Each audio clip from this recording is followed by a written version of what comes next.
2200 कोटी ज्या बँकांचे होते, देणं होतं, ज्याच्यात मुद्दल होते आणि काही व्याज होतं, ते दिले नाहीत आणि ते 300 कोटीला सेटल केले. याचा थेट अर्थ असा होतो की त्यांनी तेवढे बँकांचे बुडवले आणि दोन्ही कंपन्यांमध्ये त्यांची दोन्ही मुलं होती.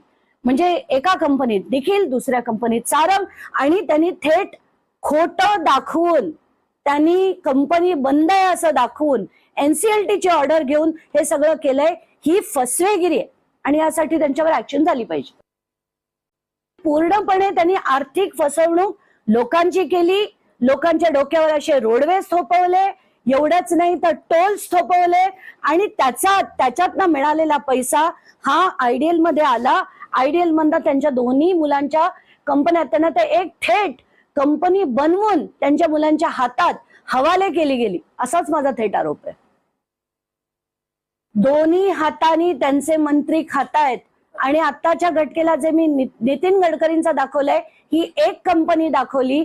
अशा असंख्य कंपन्यांच्या इथेनॉल आणि रोड्स मध्ये किती, प्रत्येक जो किलोमीटर वाईज रोड होतोय, प्रत्येक कॉन्ट्रॅक्ट मागे कोण कोण आहेत, यांच्या कंपन्यात हे कसे येतात, या सगळ्या गोष्टीचा, जसं मी म्हटलं 128 कोटी 128 कंपन्यांचे डिटेल्स मी काढलेत. हे सगळे कंपनी बाय कंपनी मी अख्खी मालिका चालवली तर वर्ष पुरेल. आणि जर मोदी म्हणत असतील की ना खाऊंगा ना खाने दूंगा, त्या स्टेटमेंटलाच काय म्हणावं मला कळत नाहीये.